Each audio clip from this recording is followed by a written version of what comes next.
un tema que, sin lugar a dudas, es de la máxima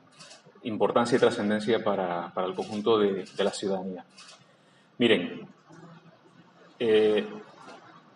estamos, y no estoy exagerando, no es una hipérbole, estamos ante un caso de presunta corrupción cuya gravedad, cuya entidad es, desde un punto de vista cuantitativo, equiparable al pelotazo de las Teresitas. Del mismo modo que hemos hablado durante más de 10 años del pelotazo de las Teresitas, pelotazo de manual, en este caso creo que presuntamente, indiciariamente, con los datos que tenemos, podemos hablar del pelotazo de SACIR en Enmasa a costa de los ciudadanos de Santa Cruz. Entendemos que no se tratan de irregularidades meramente administrativas. Entendemos que no se trata de mera interpretación de contratos susceptibles de discusión. Entendemos que las conductas que hemos puesto en conocimiento de la Fiscalía tienen presuntamente esa relevancia penal y exigimos que la justicia, exigimos que la Fiscalía actúe. Hoy no venimos aquí a anunciar que vamos a presentar una denuncia, sino a anunciar que ya está presentada y que la Fiscalía ya está investigando, ya tiene encima de la mesa, la fiscal delegada anticorrupción, la denuncia que se ha presentado. ¿Por qué entendemos que esta conducta puede tener relevancia penal? Miren, el pliego de cláusulas administrativas y el contrato administrativo que rige la contratación era absolutamente claro en sus términos. Y hay un principio fundamental en derecho que es, y perdón por el latinajo, in claris non fit interpretatio, y que significa que lo que está claro no hay que interpretarlo. El pliego estaba absolutamente claro, el contrato estaba absolutamente claro, establecía la forma en que debía retribuirse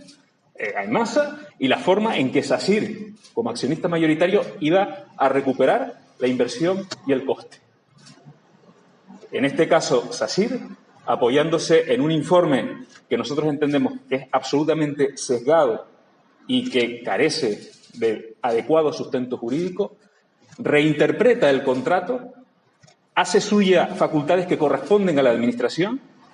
y considera que el precio que pagó por la adquisición de las acciones a Enmasa, la propia Enmasa se las tendría que devolver. Es decir, aquí, en una suerte de trilerismo jurídico, ya no de ingeniería jurídica, sino de trilerismo jurídico, se pretende que quien compra las acciones, en este caso SACIR, que adquiere las 212 acciones, que son el 95% de las acciones de Enmasa, se le devuelva gran parte de ese precio, considerando o entendiendo que realmente eso no era precio, sino que era un abono anticipado de un canon por la utilización de los bienes de dominio público. Miren, nosotros presentamos la denuncia a principios de este mes. En el día de ayer se hizo público un dictamen del Consejo Consultivo de este lunes. Ese dictamen, en sus consideraciones jurídicas, coincide plenamente con las apreciaciones jurídicas de la denuncia que hemos presentado. Es más, ese dictamen refuerza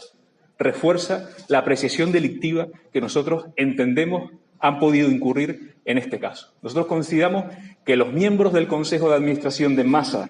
tanto de la parte privada como de la parte pública, porque en el Consejo de Administración de Enmasa se sentaron concejales y alcaldes de esta ciudad,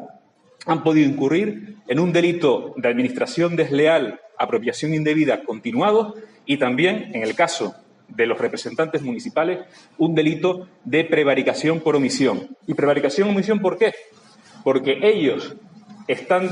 formando parte del Consejo de Administración de Enmasa, faltaron a la obligación legal que tenían de poner en conocimiento de los órganos de fiscalización del ayuntamiento esas decisiones lesivas que se estaban tomando, que claramente perjudicaban al interés general, que claramente perjudicaban a lo que es el servicio público del agua en Santa Cruz de Tenerife, y faltando a ese deber legal, pues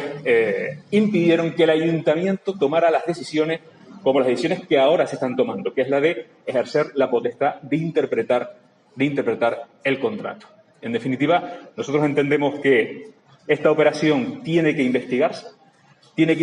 porque no solamente el delito se ha cometido el 27 de junio del 2007, cuando el Consejo de Administración toma el acuerdo de contabilizar como deuda de Enmasa a favor de SACIR la parte del precio, sino también durante todos estos años en los que se ha ido aprobando las cuentas anuales de Enmasa, ese delito de manera continuada se ha seguido cometiendo. Yo creo que Santa Cruz de Tenerife, después del pelotazo de las Teresitas, no puede permitirse el lujo de perder 59 millones, como ha sido el impacto económico que desde aquí hasta el 2031, desde el 2005 hasta el 2006 hasta el 2031, que es la duración de vigencia del contrato, ha tenido esta operación. Entonces, yo creo que a grandes rasgos estos son, no sé si con claridad ha quedado explicado el planteamiento, y nosotros confiamos en que la Fiscalía Anticorrupción y la Justicia haga su trabajo, se depuren las responsabilidades hasta sus últimas consecuencias y se pueda recuperar el dinero que en este caso, pues entendemos que SACIR Vallehermoso, abusando de su posición mayoritaria en el Consejo de Administración y con la anuencia de los representantes municipales en el Consejo de Administración de Enmasa, ha hecho. Esto ha sido un despojo al patrimonio de Enmasa, un despojo patrimonial, y que por su abultada cuantía no puede pasar desapercibido a quien ha representado al ayuntamiento en ese Consejo de Administración. Por tanto, yo creo que tienen que dar una respuesta más allá simplemente de decir, no, vamos a reinterpretar el contrato, vamos a recuperar o a pedirles que Enmasa, o que mejor dicho, que SACIR reingrese a Enmasa ese dinero, esos recursos. Creemos que hay responsabilidades penales y, por tanto, por eso hemos, o en este caso el Grupo Municipal de Izquierda Unida Podemos, ha presentado la correspondiente denuncia en la Fiscalía. Es que no hay soporte documental ni justificación jurídica por la cual Enmasa le tenga que devolver el precio a SACIR. No la hay. Solo hay un acuerdo del Consejo de Administración de 27 de junio del 2007, pero ese acuerdo no tiene sustento ni en los pliegos, ni en la oferta que hizo SACIR, etcétera, etcétera. Es en ese momento en el que empiezan a investigar y, evidentemente, en la investigación judicial que entendemos tendrá que hacerse, se tendrá que determinar si esa labor de supervisión del ayuntamiento fue correcta, fue completa, fue puntual, porque si así no fuera, evidentemente podrían derivarse responsabilidades penales también para funcionarios y autoridades que tenían, digamos, esa responsabilidad. Pero desde nuestro punto de vista, en principio, en esta fase del procedimiento, que es una fase muy inicial, tenemos clara que indiciariamente existen responsabilidades en los miembros del Consejo de Administración, en los miembros privados por un delito de apropiación indebida y de administración desleal, es decir, de administración desleal de Enmasa y de apropiación indebida a favor de SACIR, y por parte de los miembros del Consejo de Administración que representan al ayuntamiento, no solamente han cometido estos dos delitos indiciariamente, sino que también han cometido una prevaricación por omisión, porque ellos representan al ayuntamiento en el Consejo de Administración. Y cuando tú apruebas las cuentas anuales y ves que en las cuentas anuales de Enmasa, en el pasivo, hay una deuda por importe de 59 millones a 25 años a favor de la matriz de Enmasa, de la parte privada de Enmasa, tú tienes que preguntar esto de dónde viene, qué fundamento tiene, y en cualquier caso ponerlo en conocimiento de la intervención municipal y de los servicios jurídicos municipales. Y aquí también, y esto también hay que decirlo, hay que, en gran medida, desde un punto de vista jurídico, los procesos de privatización implican una huida del derecho público y del derecho administrativo hacia el derecho privado.